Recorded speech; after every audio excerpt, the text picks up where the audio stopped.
동네 왔다 갔다 하시면서 포스터 붙어 있을 때는 항상 공연하니까 그거 예, 참고해서 그거 참고해서 찾아가면 오시면 될 되겠군요. 것 같습니다. 포스터에 주목을 네. 해야겠네요. 네, 그러면 이제 원래 성북구에서 활동을 하지 않으셨던 걸로 아는데 처음엔 대학로에서 시작을 하셨다고. 예. 네. 처음에 저희가 2001년도에 시작할 때는 대학로에 있었어요. 그래서 대학로에서 작업을 하다가 2006년도쯤에 이제 한성대 입구 성북동 쪽으로 넘어오게 됐는데요. 그 이유가 좀 다들 아시잖아요. 뭐 젠트리피케이션 월세 올라가고 대학로도 그래서, 특히 월세가 많은 압박이 많이 있죠. 높죠. 네, 많은 압박과 함께. 그럼 이제 이쪽 오셔서 더 좋은 점이 있을까요? 있을까요? 더 좋은 점은 많죠. 예, 일단 좀 여유로워지고, 그다음에 다른 생각을 좀 많이 하게 되더라고요. 연극 외에 뭐 교육에 대한 생각도 좀 하게 되고, 그다음에 문화예술에 대해서 좀 더 깊게 생각할 수 있는 시간도 좀 갖게 되고, 예. 그리고 대학로에서 그렇게 멀지 않아서, 그렇죠. 예, 걸어올 수 있는 거니까요. 걸어올 수 있는 거리. 그리고 점점 좀 이렇게 이쪽으로 넘어오시는 분들도 많이 계시고요. 또 성북구에 역사적인 인물도 많다 보니까 네네네. 이 창작극의 소스가 되지 않나요? 서울시 자체가 역사적인 인물이 굉장히 많은데 그 중에서 성북구가 좀 특별하게 문인들이 네. 좀 많이 계신 것 네. 같아요. 문화예술 하셨던 분들이. 예, 그래서 만해 한용원 선생님 뭐를 비롯해서 최순우 옛집, 네. 그다음에 저기 유명한 미술관 있잖아요. 네네네. 간송. 네, 간송미술관. 네, 간송미술관, 간송 전영필 선생님. 뭐, 그 외에도 되게 많은 소설가, 이태주 네. 선생님도 계시고, 굉장히 많은 분들이 여기서 활동을 하시고, 써가지고, 그분들에 대해서 좀 생각하고 이야기할 거리들이 굉장히 많은 것 같아요. 예, 소스도 굉장히 많아지고요. 예. 네. 그래서 앞으로는 이제 성북구에 완전히 정착하시기를 이미 정착하시 네. 완전히 이제 더 이상 옮기지 영원히 않게. 여기서 네. 그 그러길 활동을 바라겠습니다. 하시기를 바라는 마음으로. 그러면 평소에는 주로 어떤 공연을 하게 되시나요? 어떤 작품이라든지. 주로. 요즘 들어서는 역사극을 좀 많이 하게 되는 것 같아요. 그래서 예, 시대의 상황에 대해서 좀 많이 민감해지려고 노력을 하고 있어요. 그래서 그런 작품들 신경 많이 쓰고요. 그다음에 최근에 준비하고 있는 작품은 혼자 있는 아이라는 가족극을 좀 준비를 또 하고 있어요. 혹시 그거는 어떤 줄거리의 작품인가요? 사람이 살다 보니까 계속 혼자 있는 것 같게 되더라고요. 일단 아이들도 혼자가 되고 혼자 밥 먹는 사람들도 많아지고 독거노인들도 많아지고 그래서 혼자 있는 게 어떤 의미일까? 이 시대에 우리 사회에게 어떤 생각을 전해줄 수 있을까라는 생각으로 좀 준비하고 있는 작품입니다. 굉장히 뭔가 또 심오할 수도 있고 네. 사람들에게 생각을 많이 불러일으키는 이야기일 것 같아요. 그랬으면 좋겠습니다. 많은 공감을 얻을 수 있지 네. 않을까라는 생각이 드는데 또 최근에 그 시무라는 작품도 하셨다고 들었는데 최근은 아닌가요? 최근에 했었죠. 하긴 했는데 그게 작품이 제작된 게 한 3년에서 4년 정도 됐어요. 그래서 성북문화원하고 같이 시작을 했었고요. 만해 한용운 선생님의 생가가 심우장에 있습니다. 심우장에 있는데 심우장이 아니라 무슨 소리 하시는 거죠? 무슨 소리 하는 거죠? 심우장이죠. 네, 심우장이라는 곳이 있는데 저쪽 성북동 북정마을, 북정마을에 위치하고 있어요. 그래서 위치가 굉장히 꼬불꼬불 올라가서 그 중간에 딱 위치해 있는데 되게 접근성이 되게 안 좋고 많이 알려지지가 않았었어요. 그래서 거기서 이제 만해 한용 선생님이 돌아가실 때까지 계셨던 생가인데 매년마다 그 스님들은 제사를 못 지내니까 술을 안 하니까 차를 해서 달해제라고 매년마다 이렇게 하는데 그때는 워낙 시 예산도 없고 구 예산도 없고 그래서 성북문화원에서 굉장히 적은 예산을 가지고 준비를 할 수 있을까 없을까 막 이렇게 됐었을 때예요. 그래서 그때 성북문화원에서 좀 의뢰가 와서 이렇게 좋은 장소고 의미 있는 장소인데 이곳에 대한 이야기를 한번 해봤으면 좋겠다. 그래서 시작을 하게 됐습니다. 시무라는 작품을. 네.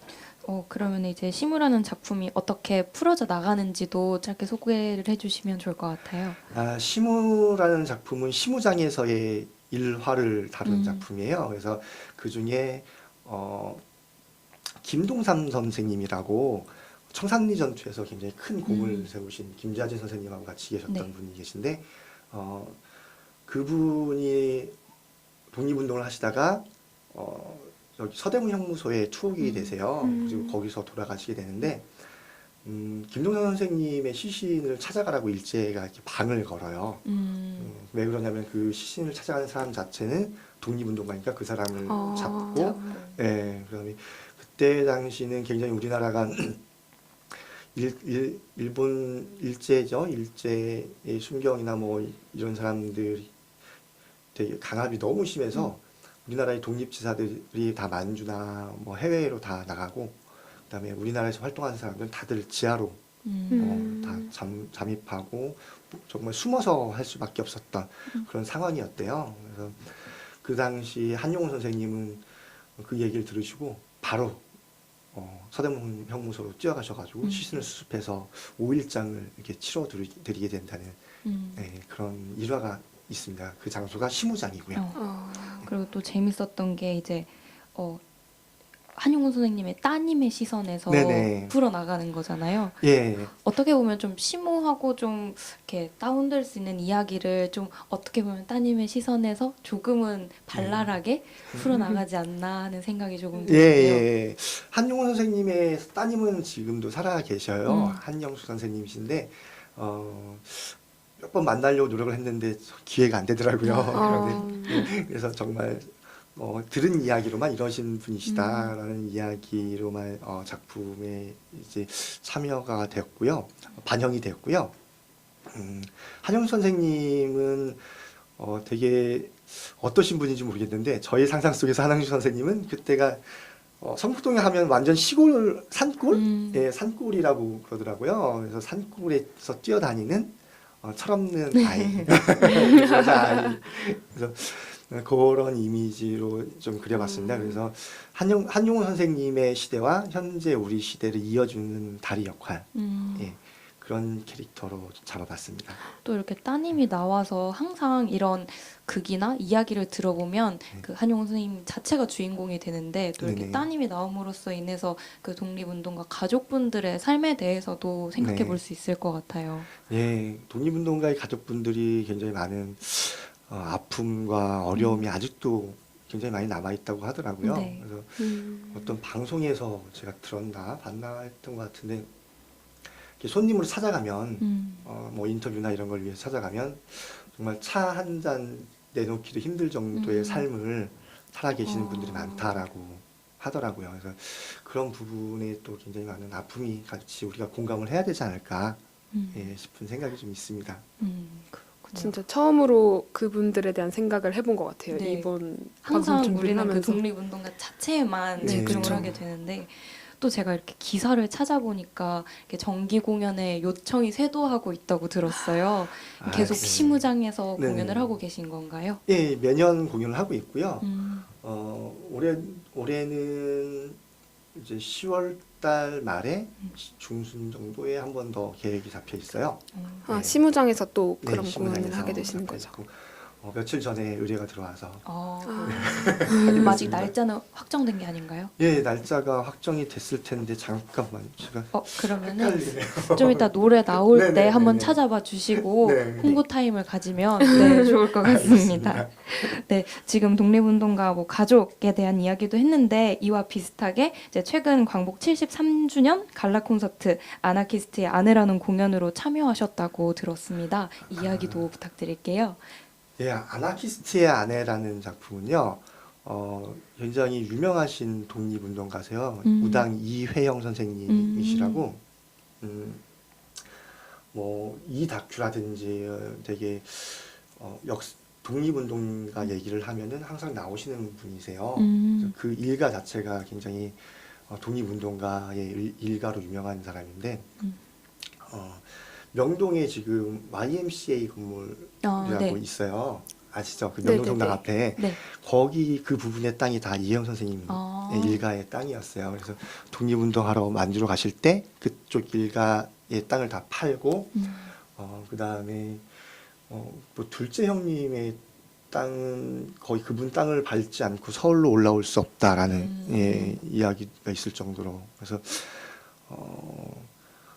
굉장히 많은 돈을 독립운동에 투자를 하셨던 신흥무관학교라는 걸 다들 많이 아실 거예요. 네네. 그 신흥무관학교를 세우신 분이세요. 아. 그래서 더 아픈 거는 그렇게 활동을 하시고 모든 일가 친척의 돈을 끌어서 만주로 가셔서 만주에서 활동을 하시고 독립운동가들을 많이 배출을 하는 예, 그러신 다음에 진짜 정말 자신이 먹을 양식이 없어서 늘 빌리러 다니시고 그다음에 이윤숙 여사님의 이야기인데 이윤숙 여사님은 그 당시에 이제 더 이상 거기서 먹을 게 없고 가족들을 건사할 수 없고 이혜영 선생님은 독립운동을 한참 하셨기 때문에 더 이상 거기서 이제 함부로 움직이실 수가 없는 거예요. 그래서 이윤숙 여사님께서 직접 조선에 오셔가지고 독립활동 자금을 마련하시는데 뭐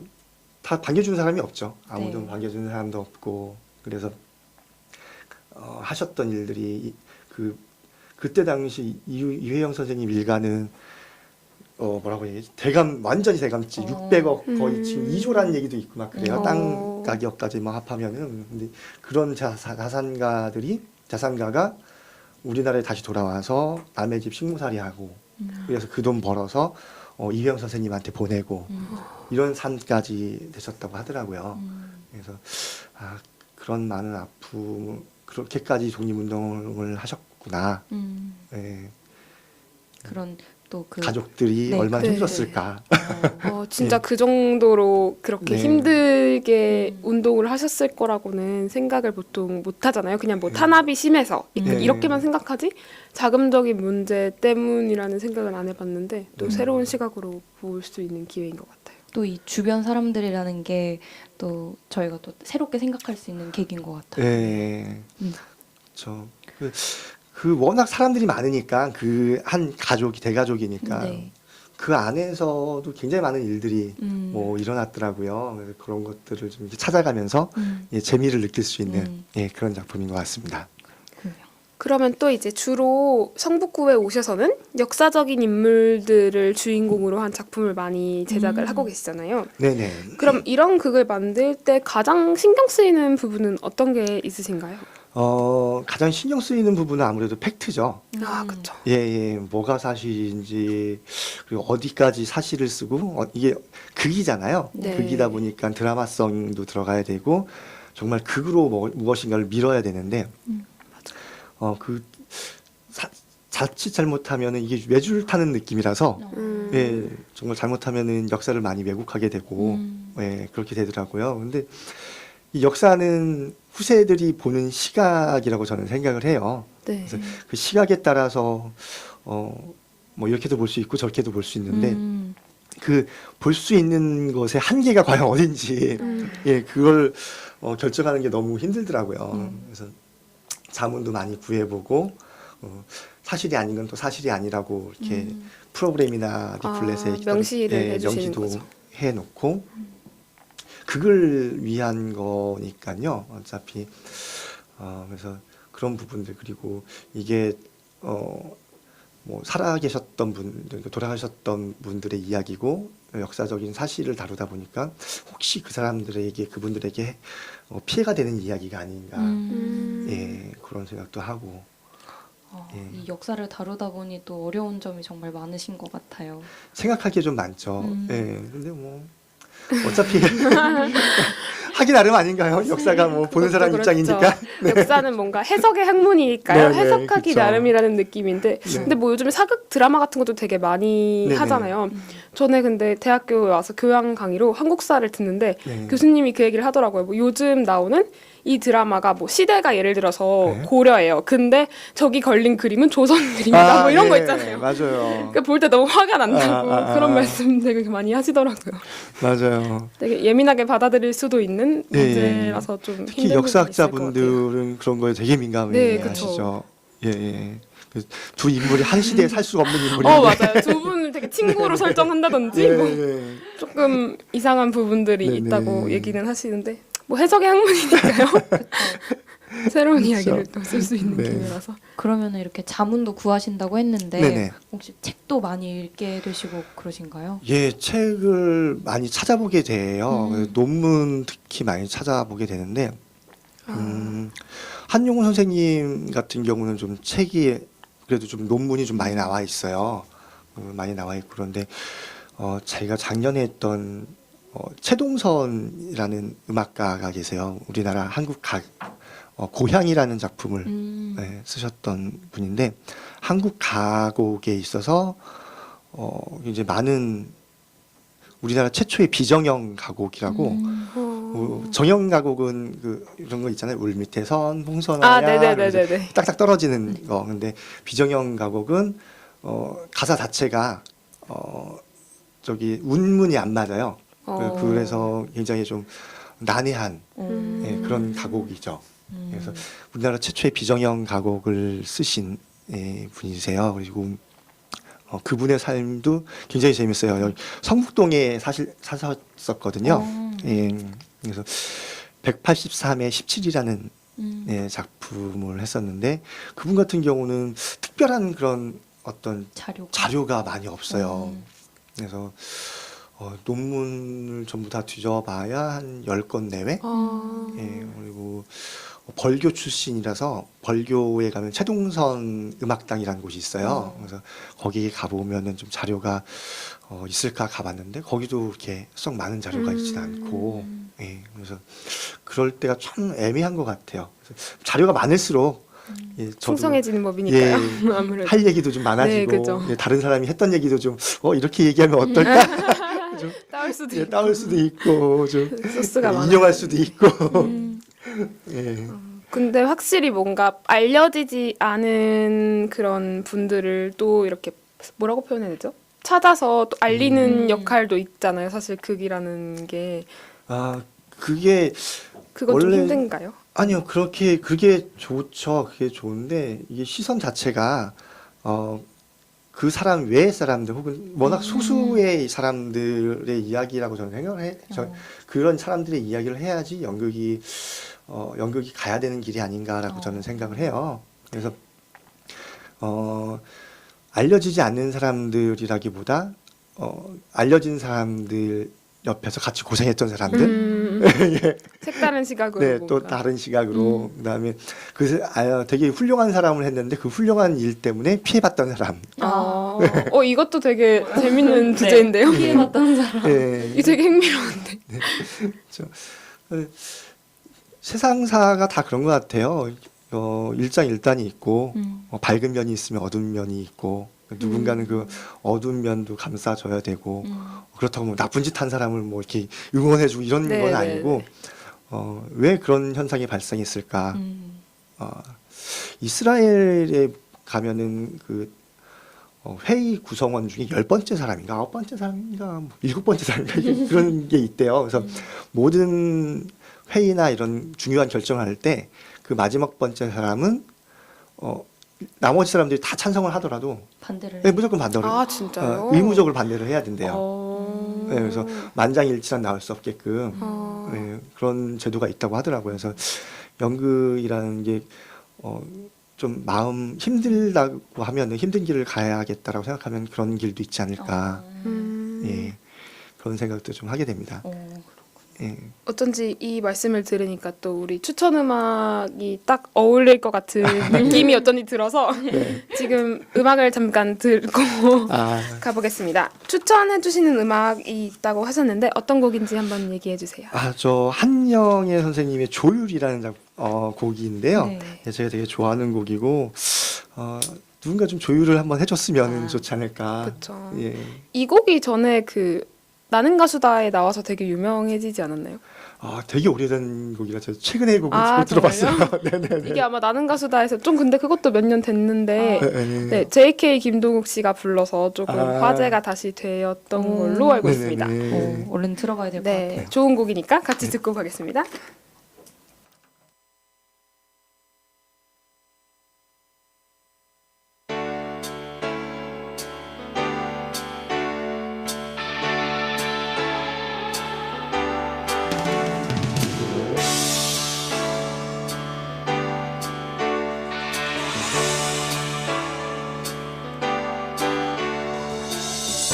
알고 있지 꽃들은 따뜻한 5월이면 꽃이 피워야 한다는 것을 알고 있지 철새들은 가을 하늘 때가 되면 날아가야 한다는 것을 문제야 무엇이 문제인가 가는 곳 모르면서 그저 달리고만 있었던 거야 지고지순했던 우리네 마음 언제부터 진실을 외면해 왔었는지 잠자는 하늘님이여 이제 그만 일어나요 그의 날 하늘빛처럼 조율 한번 해주세요 정다웠던 시냇물이 검게 바다로 가고 드높았던 파란 하늘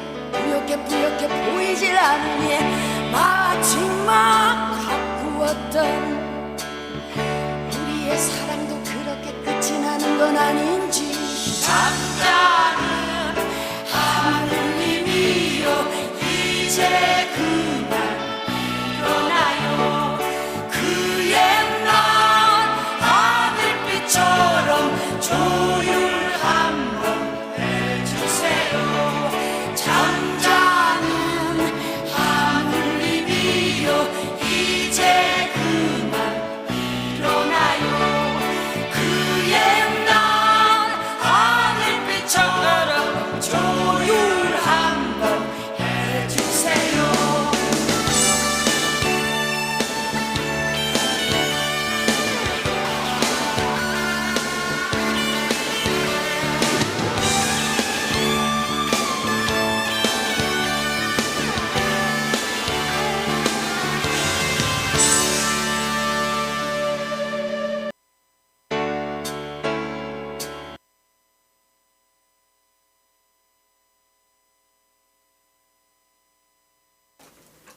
네, 저희 한영애의 조율을 함께 듣고 왔습니다. 네, 다음 질문으로 바로 이어가도록 하겠습니다. 네. 극을 이제 창작을 주로 하시잖아요. 네. 그런 창작극을 만드실 때 영감을 딱 얻는 그런 곳이 있나요? 영감을 얻는다. 모든 게 다 영감의 거리는 되는데요. 주로 저는 예술가는 게을러야 된다고 생각을 해서. 네, 좋은 생각이십니다. 네네.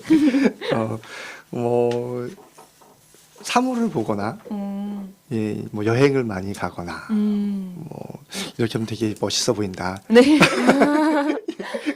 가만히 멍 때릴 때가 되게 좋은 것 같아요. 멍하게 있다가 뭐 한 가지 생각이 좀 집중하게 되고 그러다 보면 이게 왜 이렇지? 이런 물음표를 계속 갖게 되는 것 같아요. 그래서 사회나 시대에 대해서 지금 현상에 대해서 되게 민감하려고 노력을 하는 것 같아요. 예를 들어서 그런 거죠.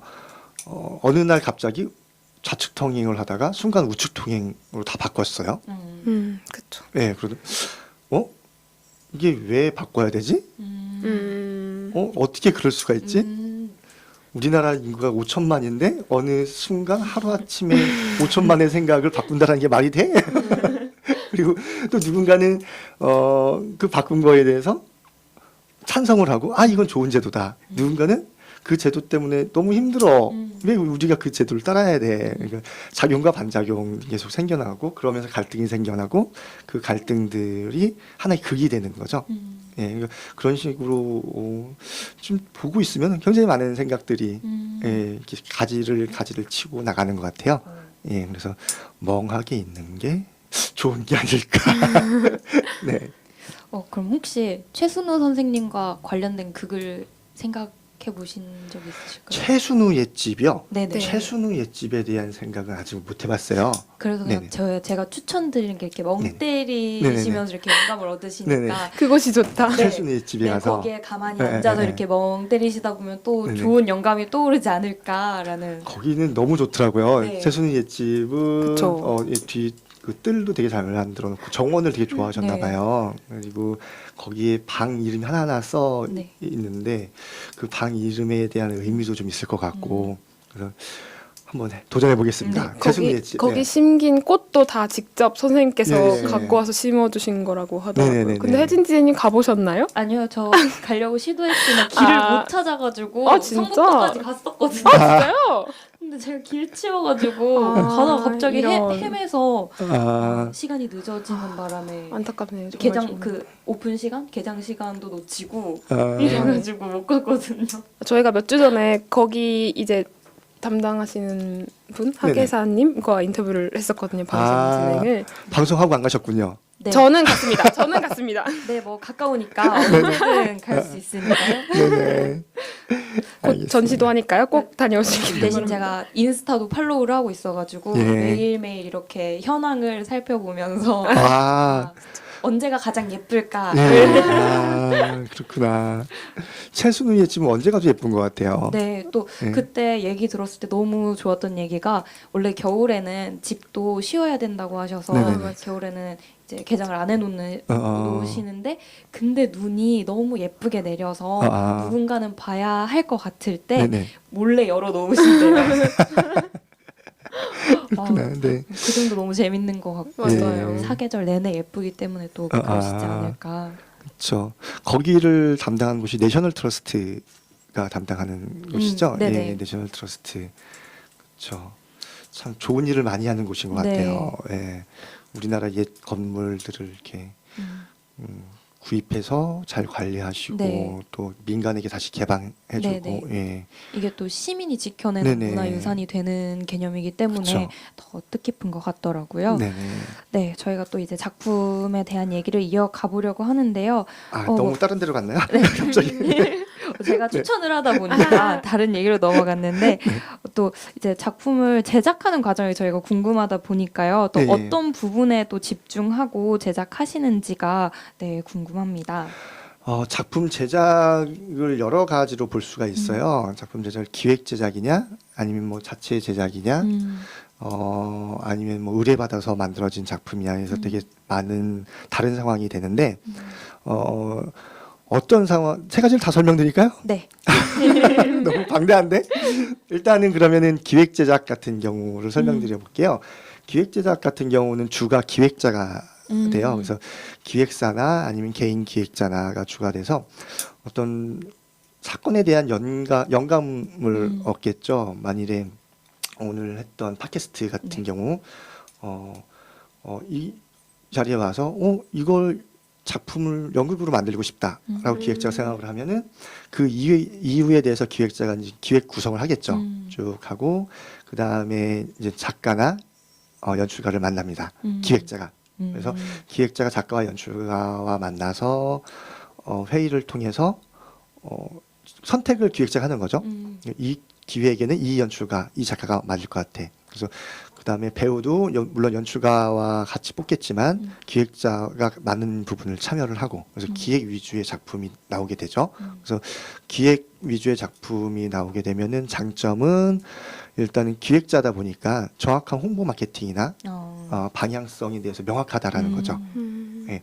그래서 그런 부분에 대해서 한 방향성으로 쭉 밀고 나갈 수 있는 장점이 예, 있는 거고요. 그 다음에 일단 자체 제작 같은 경우는 저희는 공연 제작을 자체 제작, 그러니까 극단 제작을 자체 제작이라고 많이 얘기를 해요. 그래서 극단 제작 같은 경우는 극단에서 뭐 정기 공연이나 아니면 이런 어떤 극단에 있는 연출가가 생각을 하겠죠. 이번 정기 공연에는 어떤 주제를 가지고 해보고 싶다. 혹은 극단에 있는 작가가 이런 작품을 썼는데 우리 극단에서 한번 해보면 어떻겠냐.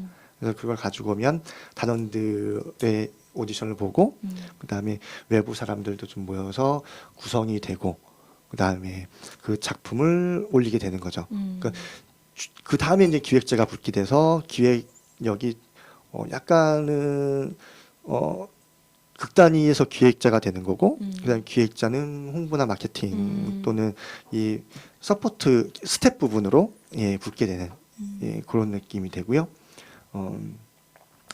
뭐 장점은 일단은 극단 시스템은 그 구성원들이 다들 아니까 작품에 대한 이해도가 굉장히 높아져요. 예, 그래서 서로 연출가가 이런 얘기하면 배우들이 그렇구나 이렇게 알아들을 수 있고 작가가 이런 느낌을 썼어 그러면은 연출가가 너 이런 느낌 원하는 거지 그런 거를 할 수 있고 예, 그런 좀 장점이 예, 있고요. 그다음에 의뢰에 의한 작품이 있는데 관공서나 혹은 학교 이런 데서 이제 무슨 행사 같은 경우가 있겠죠. 행사 때 이런 공연이 좀 이런 류의 공연이 있었으면 좋겠습니다. 이렇게 들어오는 경우는 그런 경우는 이제 같이 그 행사의 성향에 맞게끔 예, 제작을 하게 되는 거죠. 그러면은 네. 시무 같은 경우가 이 의뢰에 예, 그렇죠. 맞는 경우. 의뢰에 맞는 경우죠. 그래서 문화원에서 저희에게 의뢰를 했었고 저희도 이제 극단에서 그렇게 저게 좋은 의도가 있다 한번 해보자 라는 경우가 되는 거죠. 그렇군요. 또 이렇게 오랜 시간 17년이라고 하셨는데 네네. 17년 동안 극단을 이끌어 네네. 나가면서 굉장히 많이 힘드셨을 것 같아요. 어떠셨나요? 그렇죠. 많이 힘든 것도 있고 즐거운 것도 있고 뭐 행복한 기억도 있고 근데 뭐 아픈 만큼 성숙한다고 17년 동안 하면서 많이 성숙한 부분도 있는 것 같아요. 그래서 아쉬웠던 점은 예전하고 좀 많이 극단 시스템이 바뀌었다. 요새는 극단에 들어오려는 분들이 많이 적어요. 그래서 어떤 한 단체 소속돼서 활동을 하고자 하는 분들이 많이 적고 그걸 굉장히 불편해하시는 분들도 예, 많이 계시더라고요. 근데 저희 같은 경우는 그 17년 동안 이어가면서 좀 서로 불편하고 힘들지만 서로 이렇게 좀 같이 한번 해보자라는 생각으로 남아있는 분도 계시고 가시는 분도 계시고 다시 들어오실 분도 있겠죠 라는 생각으로 활동하고 있습니다. 그럼 아쉬운 점 말고 혹시 정말 기억에 남는 뭐 뿌듯했거나 좋았던 뭔가 에피소드도 있을까요? 극단이라는 게 그런 것 같아요. 되게 많은 일들이 있는데 좋았던 기억, 아팠던 기억이 모두 다 작품에 녹아나는 것 같아요. 예, 공연을 함으로써 극단이라는 게 존재하고 그 공연을 잘 진행이 되고 잘 즐겁게 마무리가 되었을 때의 그 뿌듯함 그리고 그 결과에 상관없이 다시 한번 시작할 수 있는 힘을 얻게 되는 예. 그래서 그런 게 극단이 아닐까 그런 게 또 연극하는 맛이 아닐까라는 생각이 들어요. 네. 네. 역시 헤어나올 수 없는 매력을 가진 예, 그렇죠. 한번 빠지면 못 나갑니다. 나갈 수 예. 무대 중독이라는 게 있어요. 요새 하늘도 느끼고 있나 봐요. 아니라고 말 못하겠는데. 네, 그러면 이제 네. 또 연극을 업으로 하고 계시니까 네. 이 연극이라는 것의 매력이 음. 뭔지에 대해서 한번 얘기를 해주시면 좋을 것 같아요. 너무 많은 좋으신 분들이 이미 다 얘기를 하셔가지고 예, 연극은 뭐에 좋고 뭐가 좋고 그런데 제가 생각할 때 연극은 소멸할 수 있는 예술이라 예, 좋은 것 같아요. 한 되게- 번밖에 볼 수 없는 예, 어떤 그 미술 하시는 분한테 미술이 뭐가 좋고 그림이 회화가 뭐가 좋아요라고 얘기하면은 세상에 한 점밖에 없는 유일한 작품을 내가 소유할 수 있다. 그러니까 소유에 대한 얘기를 하시더라고요. 근데 연극은 소유를 할 수가 없어요. 그렇죠. 할 수 있다면 생각이나 잠깐의 마음, 그 순간의 감정, 예, 요 정도를 소유하게 되는 느낌이고요. 그다음에 그 보는 순간 모든 게 다 사라져 버립니다. 예, 공연을 하는 순간 그날의 공연이 사라지고 그날에 함께했던 관객들이 다시 집으로 돌아가셔야 되고 그래서 유일하게 그 순간만 즐길 수 있는 예술이에요. 그게 굉장히 특별하게 다가올 수 있는 상황이 아닐까. 예, 그래서 그 순간이 너무 소중한 거고 그 소중함을 즐기시는 게 연극을 즐거움 중에 또 하나가 아닐까라는 생각이 좀 듭니다. 네, 지금도 이렇게 연극에 대해서 얘기를 나누고 있는데요. 또 뮤지컬이라는 장르가 있잖아요. 연극과 뮤지컬의 뭐 차이와 뭐 매력의 차이나 뭐 이런 게 좀 있을까요? 그러니까 뮤지컬도 저희 나라에 들어와서 약간 의미가 바뀐 것도 있고 하는데 사실 제가 하고 있는 뮤지컬은 정통 뮤지컬 쪽은 아니에요. 그래서 음악극 형태의 뮤지컬이고요. 정통 뮤지컬 같은 경우는 음악 쪽에서 온 경우가 많아요. 그래서 오버처라고 전체적으로 음악으로 한 극을 서곡이라고 하죠. 네. 전체적으로 음악으로 그 뮤지컬 전체의 극을 설명해주는 음악의 흐름을 설명해주는 그런 형태가 있고 그 다음에 극이 진행되고 이런 식으로 어느 형태가 있어요. 그 형태 자체를 가지고 있는 그래서 되게 뭐라고 해야지 뮤지컬 같은 경우는 틀을 중요시하는 경향이 많더라고요. 그래서 이런 형태 이런 틀을 가지고 있으면은 덜 망한다. 그래서 마케팅 전략인가요? 네네 그 웰메이드라고 하는데 네. 예, 그 웰메이드가 우리는 되게 평상시 웰메이드 작품이야 그럼 잘 만들었다라고 생각을 하는데 그렇게 쓰이는 단어는 아니고요. 웰메이드라는 작품은 이렇게 만들면은 그냥 평균 이상은 해. 그냥 보편적으로 망하지 않아.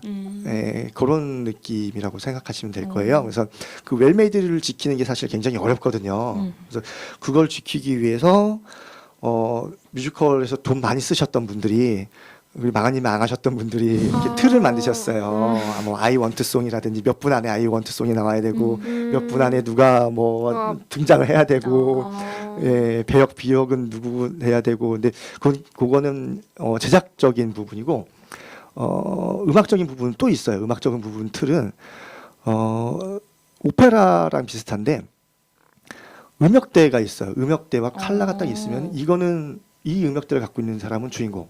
이 음역대를 갖고 있는 사람은 주인공 못해. 그건 좀 예. 슬픈 일인데요. 근데 어쩔 수가 없어요. 그 음악들을 소화해내지 않으면은 뮤지컬에 대해서 이렇게 그럴 수 없어서 하여튼 그런 틀들이 있어서 그렇게 만들어가는 그런 방식이 있어요. 뮤지컬 같은 경우는. 근데 저 같은 경우는 오히려 연극 쪽에 많이 다가간 작품이라 굉장히 구성이나 아니면은 틀 자체가 많이 깨져 있는 예, 그래서 웰메이드와 많이 멀어져 있는 많이 멀어지고 싶진 않지만 비슷하게 가고 싶지만 잘 따라가진 않네요. 네. 연극은 그럼 그런 특정한 틀이 명확하게 있는 장르는 아닌 거죠? 연극도 있어요. 연극도 그런 웰메이드라는 웰메이드라는 게 있고 그런 방식이 있어요. 뭐 갈등이 있어야 되고 이중적 갈등, 뭐 삼중적 갈등, 뭐 갈등의 다원화, 그다음에 뭐 캐릭터의 뭐 여성 캐릭터 몇 명, 남성 캐릭터 몇 명, 비율부터 시작해가지고 뭐 씬의 데이 앤 나이트 막 해가지고 굉장히 이런 몇 가지 구성이 있어요. 근데 그거는 잘 모르겠어요. 작품이 나오고 잘된 작품을 연구하다 보니까 그런 틀이 나왔는지 그런 틀을 따라가니까 잘된 작품이 나왔던 건지 그러니까 웰메이드 작품이 나왔던 건지 아무래도 저는 첫 번째인 것 같긴 한데 그 셰익스피어를 공부하셨던 분들이 셰익스피어를 굉장히 많이 연구를 했죠. 네. 예, 이거는 어떤 구성이고 무엇을 가지고 있고 몇 분 몇 초에 뭐 누가 등장하고 갈등이 어디부터 시작하고 이런 구성을 정말 다 뽑아놓은 게 있어요. 그리고 TV 드라마나 방송 드라마 같은 경우도 뭐 있잖아요. 정말 할 게 없으니까 막장 드라마까지 간다고 얘기하는데 그 막장 드라마 자체도 이미 웰메이드 갈등 안에 예, 다 들어가 있어요. 뽑아놓은 요런 구성을 가지고 가면은 뭐 망하지 않는다. 영화도 좀 그렇지 않아요? 예. 상업 영화와 그쵸. 독립 예술 영화의 영화와 독립 영화 차이가 사실 좀 극명하게 보이잖아요. 네네네. 모르고 그쵸. 봐도 보일 정도. 그럼 그런가요? 보통 네. 대학로 같은 소극장에서 하는 성공했다고 인기를 말하는 그런 네네. 인기 많은 작품은 그런 웰메이드의 네. 룰을 따라가고 있는 작품들인가요? 그게 그런 작품도 있고요. 정말 좋은 작품들은 그걸 안 따라가도 잘 살아남더라고요. 작품은 작품 자체로서 생명력을 갖고 있는 것 같아요. 그래서 제가 봤던 작품 중에 기억에 남는 작품은 벽 속의 요정이라는 작품, 예, 이란 작품도 있고, 그다음에 손기호 연출님의 눈먼 아비에게 길을 묻다, 그리고 최진아 연출의 일동 28번지 차수기네, 이런 작품 같은 경우는 흥행면에서도 괜찮았었고요, 작품성으로서도 괜찮았었고, 이외에도 제가 모르는 작품들이 굉장히 많았겠죠. 예. 네, 어느 순간부터 대학로도 흐름이 생기는 것 같더라고요. 네, 코믹을 주로 하는 네. 때가 있고, 그다음에 로맨틱 코미디, 그다음에 멜로물이 되게 흥행할 때도 있고, 그때 상황에 따라서 굉장히 많이 달라지는 것 같아요. 그래서 현재는 거의 로맨틱 코미디가 많이 잡고 있지 않나? 네, 그런 네. 것 같아요. 네, 그런 것 같네요, 정말. 오랫동안 잡고 있는 것 같아요. 좀 다른 인기가 늘 많더라고요. 그 장르는 네. 드라마든 영화든 연극이든 뮤지컬이든 네, 사랑이라는 주제는 조금 가볍게 즐길 수 있는 네네. 사랑인 것 같은 느낌이라 그런지 다들 많이 좋아하시는 것 같아요. 너무 세상이 힘든가 봐요. 가벼운 거를. 그러니까, 현실에서 할 수 없어서. 근데 너무 마음이 아파요. 이게 그런 거 보면은 직장 생활 하시고 나서 연극 한 편 보러 오시는 분들이 내가 여기 앉아서도 머리 아프고 그쵸. 왜 맞아요, 무거운 걸 맞아요. 봐야 돼? 라는 물음을 던지실 때도 있으시고, 근데 여기 와서까지 생각을 해야 돼? 라는 말씀도 하시고, 근데 이해는 100분 가죠. 네, 그쵸. 이해는 가는데 100번 가는데, 하는 사람, 작품 만드는 사람 입장으로서는 같이 고민해주고 그쵸. 같이 고통스러워주면 얼마나 좋을까? 근데 또 라는 생각도 좀 누군가는 하고. 함께 고민해야 될 이야기들이 네네. 그런 거니까요. 네. 근데 고생한 사람들한테 같이 고생하십시오. 그쵸. 다시 또 고생하십시오. 얘기는 그렇고. 그래서 가벼운 것도 좋은 것 같아요. 그분들을 위한 작품도 좋은 것 같고. 그래서 연극은 제가 누구한테 들었는데요. 두 종류는 아닌데요. 좋은 작품과 더 좋은 작품. 그래서 예, 더 좋은 작품을 향해서 가야 되지 않을까. 네. 또 어떻게 보면은 극단 이름과도 잘 그러네요. 맞아떨어지는 이야기네요. 지금 말씀하시고 놀라신 것 같아요. 의도하지 않으셨나요? 이런 말을. 네, 이어가 볼까요?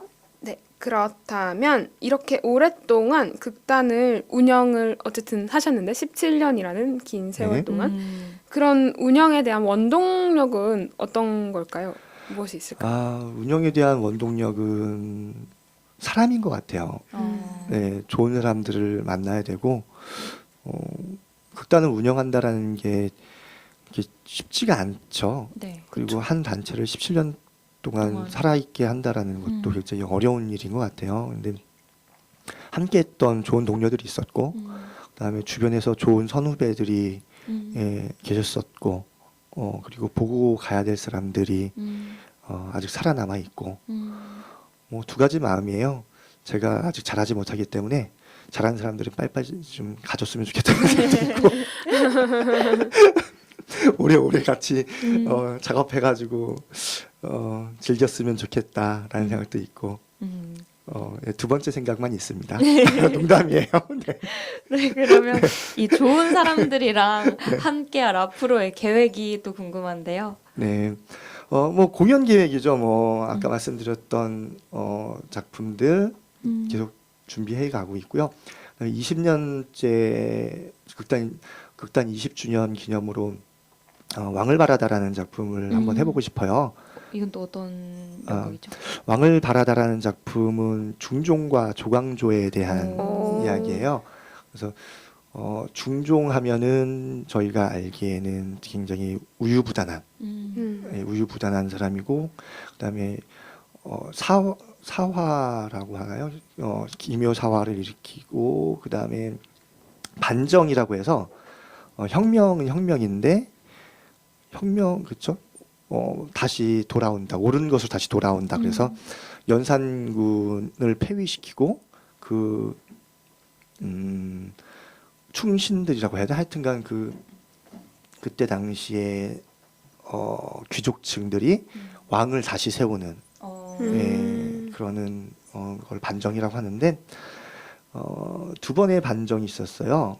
그 중에 이제 중종 반정에 대한 이야기입니다. 그래서 그 반정으로 왕이 됐기 때문에 중종이 그렇잖아요. 자기 힘으로 왕이 됐으면은 힘이 있었을 텐데 남이 시켜준 거예요. 제자들이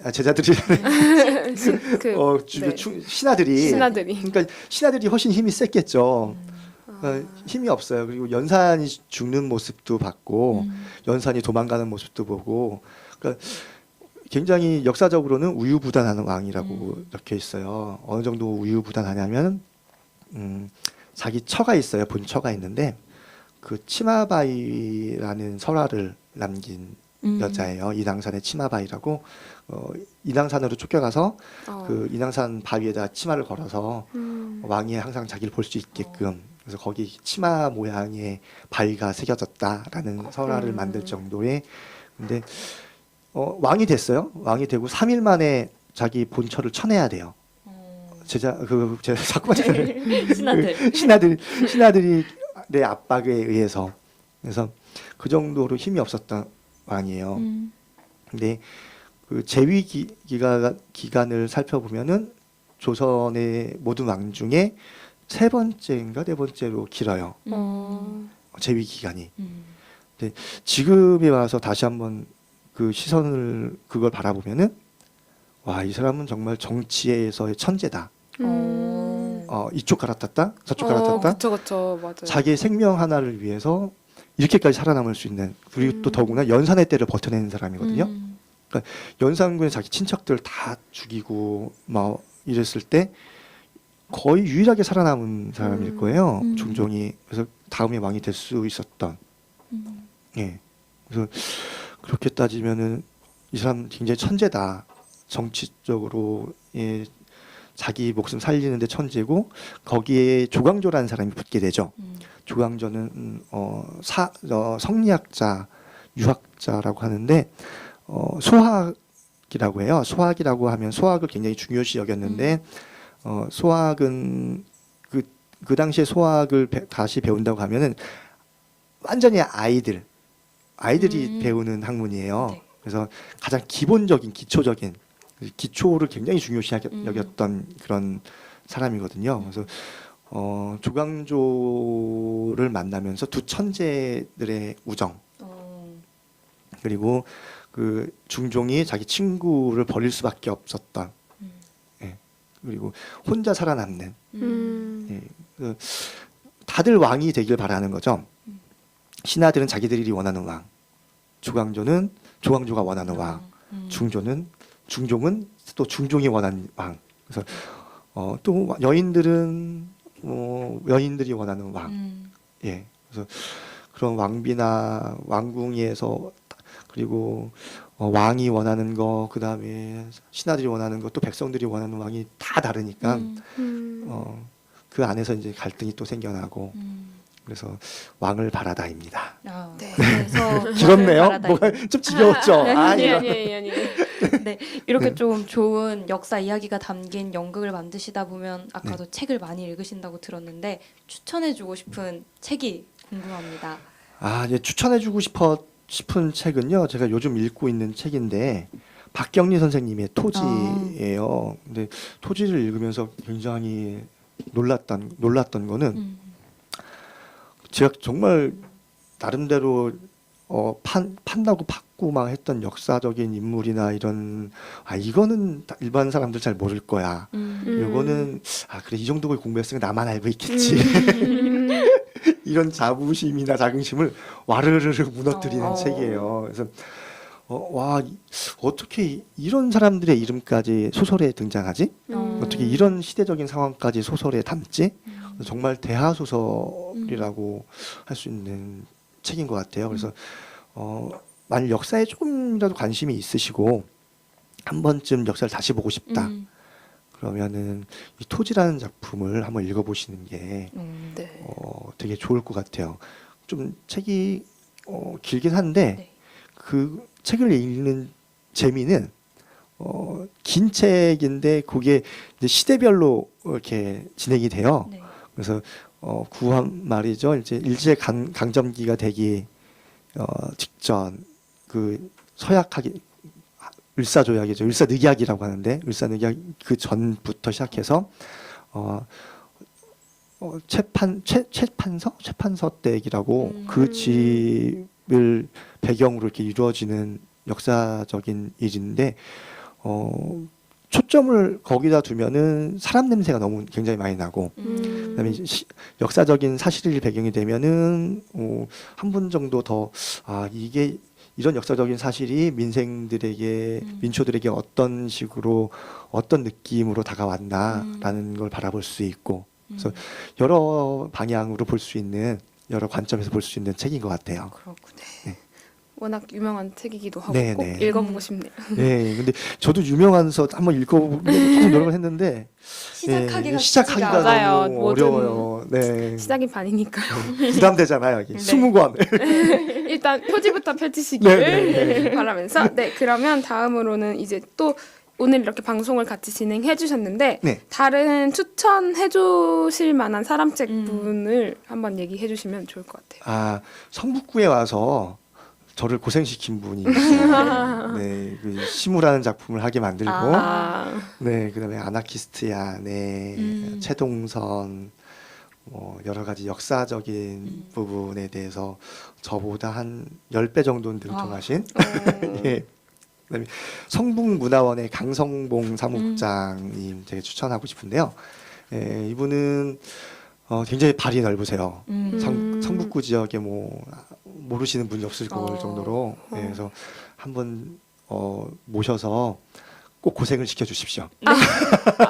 고생이셨나봐요 오늘 방송 중에. 아니요. 네, 워낙 스케줄 바쁘니까 네, 스케줄 빼는 것도 아마 힘드실 거예요. 그래서 다음에 그럼 꼭 저희가 네네네. 모셔보도록 하겠습니다. 알겠습니다. 네, 그러면 오늘 이제 거의 1시간에 가까운 방송을 저희와 함께 진행해 네. 주셨는데요. 벌써 시간이 되게 많이 지났죠. 오늘 나오신 소감을 한번 간략하게 얘기해 주시면 좋을 것 같습니다. 예, 되게 긴장을 많이 하고 나와서 제가 무슨 얘기를 했는지를 잘 모르겠어요. 전혀 그래 보이지 네, 않았어요. 전혀 그러지 그래요? 않았습니다. 예, 아침이라 정신도 몽롱하고 혹시 제가 했던 말 중에 이상한 말들 분명히 있을 거예요. 아니 없었습니다. 아닙니다. 걸러서 이렇게 들어주시길 바라고요. 그다음에 연극을 준비하고 앞으로 또 하시고 계시겠지만 다시 도전하실 분들 계시고 또 젊으신 분들 중에 연극을 해서 어떻게 사나라는 분들도 많이 계실 것 같아요. 그분들이 저는 힘이 됐으면 좋겠어요. 해드릴 수 있는 얘기는 하고 싶은 분들은 어차피 인생이 되게 길어졌어요.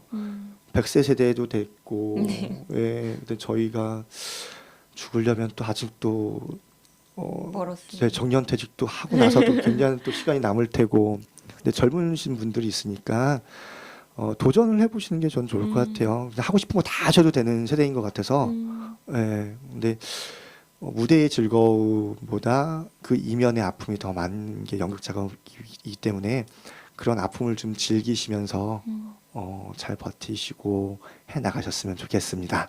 네, 감사합니다. 네, 수고하셨습니다. 짧지 않은 시간 동안 많은 이야기 들려주신 차지성님께 다시 한번 감사의 말씀을 전해드립니다. 감사합니다.